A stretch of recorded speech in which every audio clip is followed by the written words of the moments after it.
ब्राह्मणों से मतलब पैर छुपाए, उन्होंने अपनी जात छुपाकर जो उन्होंने पाप किया है। ब्राह्मण समाज कहीं ना कहीं इतना लज्जित हुआ है इस चीज से, जो हमारी भागवत कथा को, हमारे समाज को, जो सभी को आपने आहत पहुंचाई है। ब्राह्मणम 10 वर्ष तू 7 वर्ष तू भूमिपम पिता पुत्र विजानीय यथा मनस्तु तयो पिता।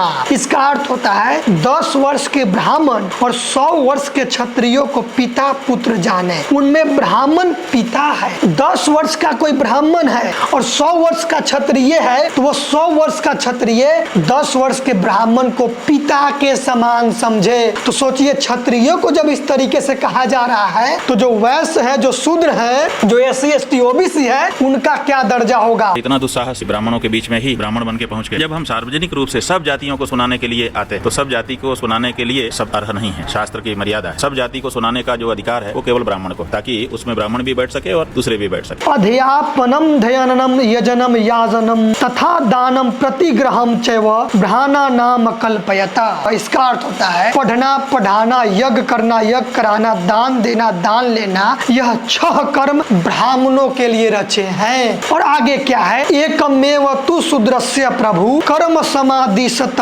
एते सामेव वर्णानाम शुश्रूमन सुय्यया। इसका अर्थ होता है प्रभु ने शूद्र का एक ही कर्म कहा है, ऊपर के तीनों वर्णों का निष्कपट होकर सेवा करें।